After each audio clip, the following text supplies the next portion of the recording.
सुबह की सूर्य की पहली किरण को देखा तो पता चला कि लोकतंत्र, संविधान, मौलिक अधिकार, fundamental rights was suspended.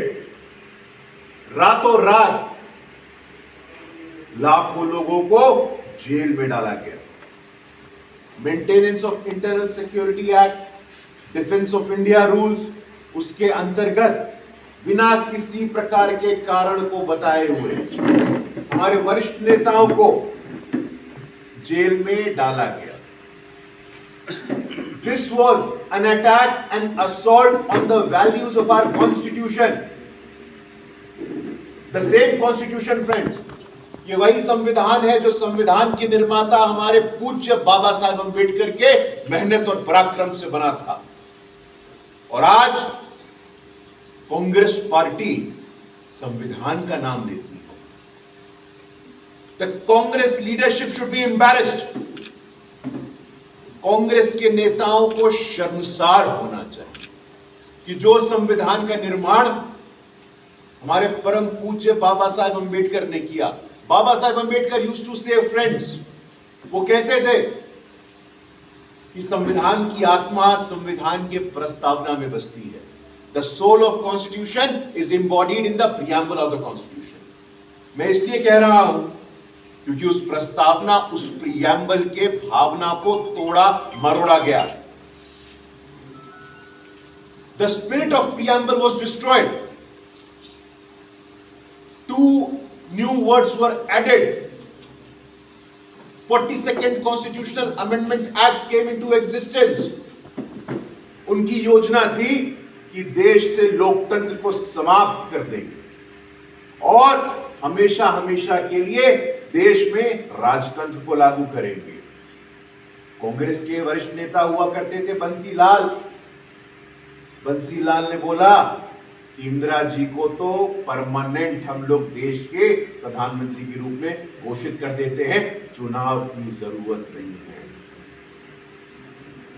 They had the audacity, उनकी हिम्मत कैसे हुई to even suggest such a thing। चुनाव की जरूरत नहीं। विचित्र है भाई। आज कम से कम हमारे देश के 140 करोड़ लोगों के पास ये विकल्प है। अगर आपको सरकार अच्छी नहीं लगती है, चुनाव आएगा, हम पराजित करेंगे और आपको बाहर का रास्ता दिखाएंगे। वो चुनाव का विकल्प समाप्त करना चाहते थे। They wanted to end the alternate of elections. This has been recorded on multiple times. Bansilal said it. Congress के नेता डी.के. बरुआ कहते थे India is Indira, Indira is India.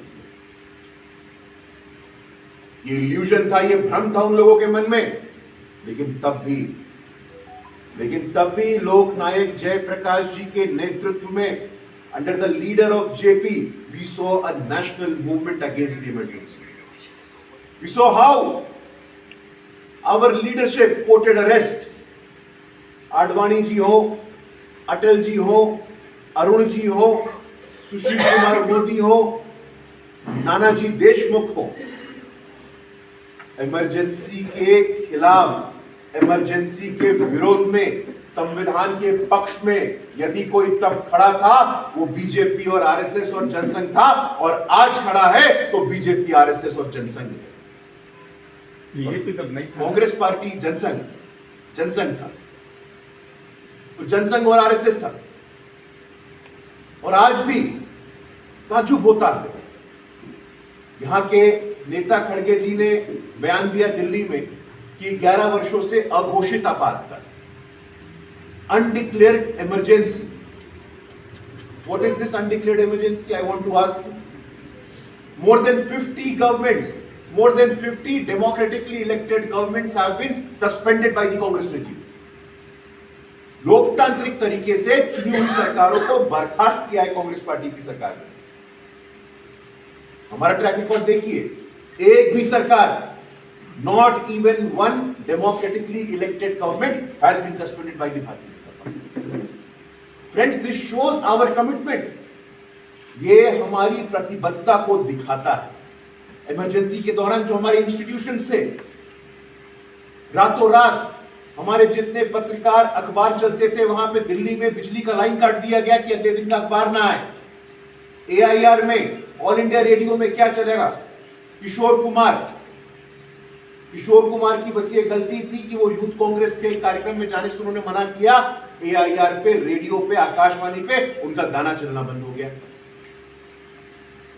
Civil society, media, judiciary, जो 3 स्तंभ होते हैं लोकतंत्र के साथियों, the 3 pillars of our constitution, the 3 pillars of our democracy, civil society, media and judiciary, उनका गला घोटने का प्रयास किया गया। फोर्स्ड स्टेरिलाइजेशन, नसबंदी के 3 लाल, इंदिरा, संजय, बंसीलाल, ये नारा उठा था उस समय। सरकार के कर्मचारियों को कहा गया कि आपको पेंशन चाहिए, आपको वेतन चाहिए, आपको इंक्रीमेंट चाहिए, तो आप जाकर के नसबंदी करिए। आप खुद कल्पना करके देखिए, साल के 50 साल, 5 decades of our emergency, and it is a reminder. It is a reminder to the country. It is a reminder to all of us that अगर कांग्रेस पार्टी सत्ता के आसपास भी गई तो वो लोकतंत्र और संविधान का क्या करेंगे, हमको ध्यान रखने की आवश्यकता है। कल ही मुझे पता चला यहां पे बीजेपी के सामान्य कार्यकर्ता वीरन्ना, उनके ऊपर आक्रमण हो जाता है। अब क्या कांग्रेस शासन में कोई अपनी मन की बात को बोल भी नहीं सकता है क्या? Is there no freedom of speech and expression in Congress rule state? कोई अगर बोलेगा तो उसके खिलाफ आप ऐसे हिंसा करेंगे क्या? कानूनी कार्रवाई, आप कानूनी कार्रवाई करिए। लेकिन जैसे लगातार कांग्रेस पार्टी के अंदर और कांग्रेस पार्टी की सरकारों में हम ये बताना चाहते हैं कि कांग्रेस पार्टी श्रीमान राहुल गांधी, श्रीमान खड़गे के लिए संविधान, सोशल जस्टिस मात्र पॉलिटिक्स का विषय है। बीजेपी के लिए संविधान, सोशल जस्टिस कमिटमेंट का विषय है।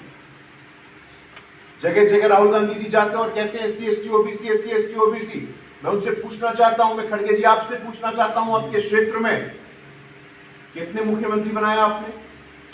कितने उप मुख्यमंत्री बनाया आपने? कितने लोगों को आपने निर्णायक स्थान दिया?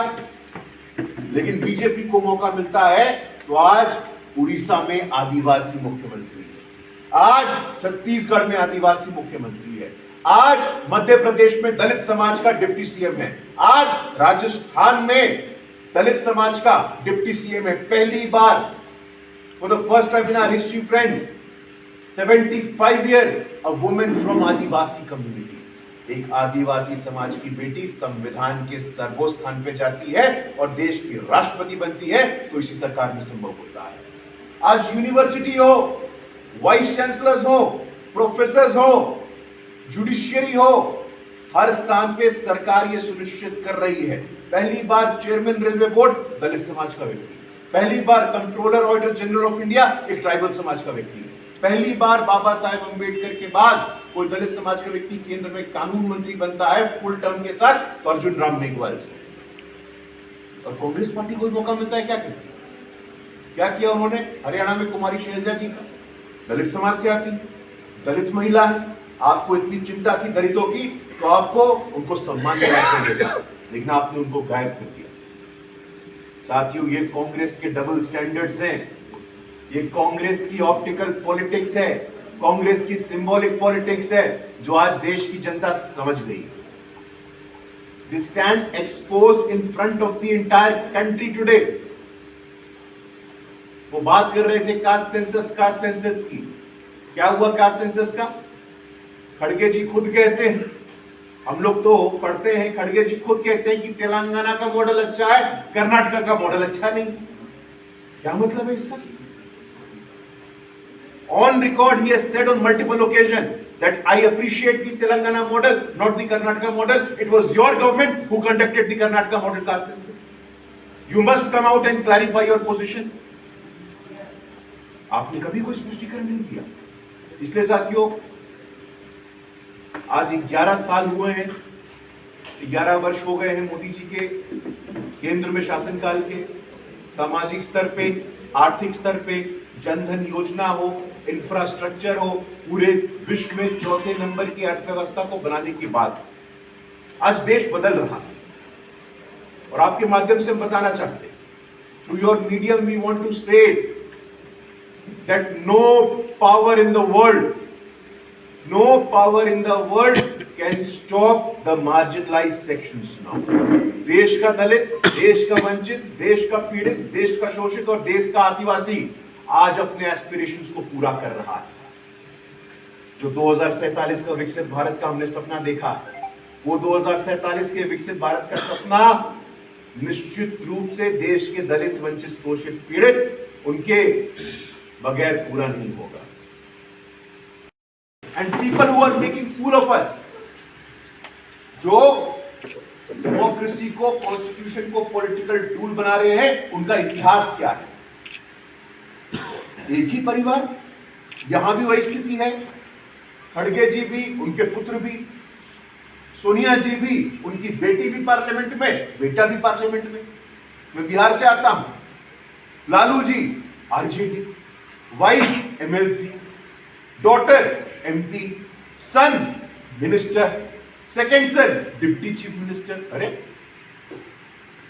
this was not the dream of Dr. Ambedkar. This was not the dream of Babu Jagjeevan Ram. This was not the dream of Ram Manohar Lohia. This was not the dream of Lok Nayak Jai Prakash Narayan. This was not the dream of Jan Nayak Karpuri Thakur. I'm sorry. आज जो social justice और constitution के नाम पे जो भ्रम चल रहा है कांग्रेस पार्टी और उनके साथी के दलों के द्वारा, उनको एक्सपोज करना बहुत जरूरी है sir. And that is the reason across the country we are organising discussion और एक चर्चा हो। संविधान दिवस घोषित करने की बात हुई कि कॉन्स्टिट्यूशन के नाम पे कॉन्स्टिट्यूशन डे होना है, तो बीजेपी की सरकार ने घोषित की। बाबा साहेब अंबेडकर ने जहां जहां स्पर्श किया है, उनकी जन्मस्थली हो, उनके पढ़ाई का स्थान हो, उनके मोक्ष का स्थान हो, उन सभी स्थानों को तीर्थ का दर्जा, पिलग्रिम का दर्जा, पंच तीर्थ बना करके हमारी सरकार ने, प्राइम मिनिस्टर नरेंद्र मोदी जी ने उन्हें सुनिश्चित किया। इसलिए साथियों, ये कुछ बातें आपके समक्ष रखनी थी।